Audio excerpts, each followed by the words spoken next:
Elizabeth. I am 6 years old, and though I cannot see the world like you do, I can feel it deeply, beautifully, and in ways only God can make possible. My story is one of loss, love, and God's amazing grace. It's a story that proves that even when you walk through the darkest valley, as Psalm 23:4 says, I will fear no evil, for you are with me. Your rod and your staff, they comfort me. I was born in a small village in Africa to parents who loved me deeply. My mother's touch was soft and warm, and my father's voice was strong and reassuring. But I never saw their faces. I was born blind. My mother used to tell me that God had a special plan for me.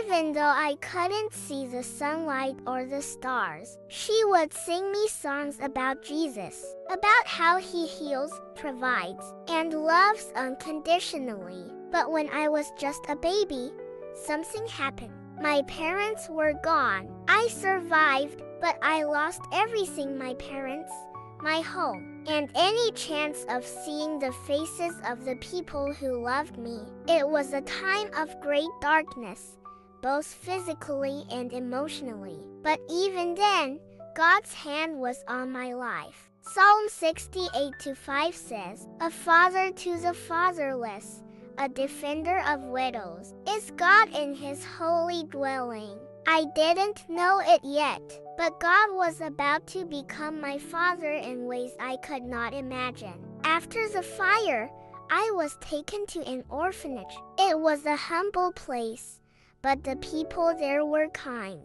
They told me stories about Jesus and his love for children like me. I began to feel a spark of hope, a light that shone even though I couldn't see it with my eyes. One day, a woman named Mama Grace visited the orphanage. She was an evangelist, traveling from village to village, spreading the good news of Jesus Christ. When she spoke, it was as if her words reached deep into my heart. She said, The Spirit of the Lord is on me, because he has anointed me to proclaim good news to the poor. He has sent me to proclaim freedom for the prisoners and recovery of sight for the blind. Luke 4:18. I felt like she was speaking directly to me. Mama Grace took a special interest in me. She taught me how to pray, how to listen to God's voice, and how to trust him with my whole heart. She told me that my blindness was not a curse, but a gift that God could use to show his glory. For we live by faith, not by sight. 2 Corinthians 5:7.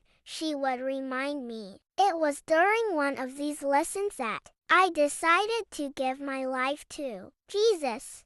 I was only 4 years old, but I knew in my heart that I wanted to serve him. From that day on, my life began to change. At the orphanage, I was given a dog named Jack. Jack was no ordinary dog. He was a gift from God. He became my eyes, guiding me wherever I needed to go. But Jack was more than just a helper. He was my friend, my companion, and my reminder that I was never alone. Whenever I held Jack's leash, I felt like I was holding onto God's hand. When I turned 6, I felt a strong calling in my heart. I wanted to tell people about Jesus, just like Mama Grace did. I wanted to share the love that had saved me, the love that had given me hope when I had none. So, with Jack by my side, I started going from village to village, sharing my story. Let me tell you about Jesus, I would say to the people who gathered to listen. I told them how he had been my comfort in the darkest times, how he had given me a family in the orphanage, and how he had given me a purpose even though I was blind. I would quote Romans 8:28. and we know that in all things, God works for the good of those who love Him, who have been called according to His purpose. I told them that even though I couldn't see, I could feel God's love in every step I took, in every breeze that touched my face, and in every wag of Jack's tail. One day, I visited a village where people were struggling with drought and hunger. I stood before them, holding Jack's leash tightly, and said, God sees your pain. He sees your tears, and He loves you.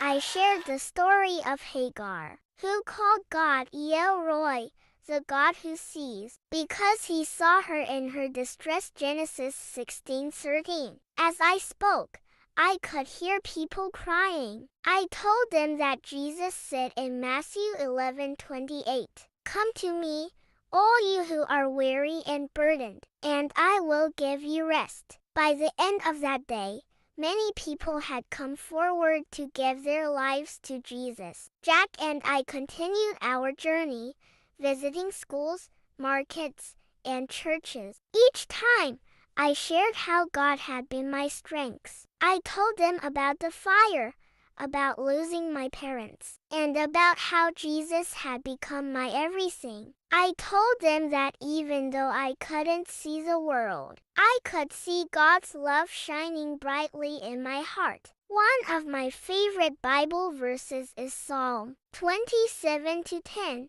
Though my father and mother forsake me, the Lord will receive me. I told people that this verse had become my life's testimony. Now, as I stand here before you, I want to leave you with this message. No matter what you're going through, no matter how dark your situation may seem, God is with you. He loves you, and He has a purpose for your life. And if He can use a little blind girl like me to share His word, He can use you too. All you have to do is trust Him. Proverbs 3:5-6 says, Trust in the Lord with all your heart and lean not on your own understanding. In all your ways submit to Him, and He will make your path straight. Thank you for listening to my story. Jack and I will continue to go wherever God leads us, sharing His love and His word. Because even though I cannot see, I know that God is guiding every step I take. May God bless you all. Please like, share, and subscribe to support us. Renee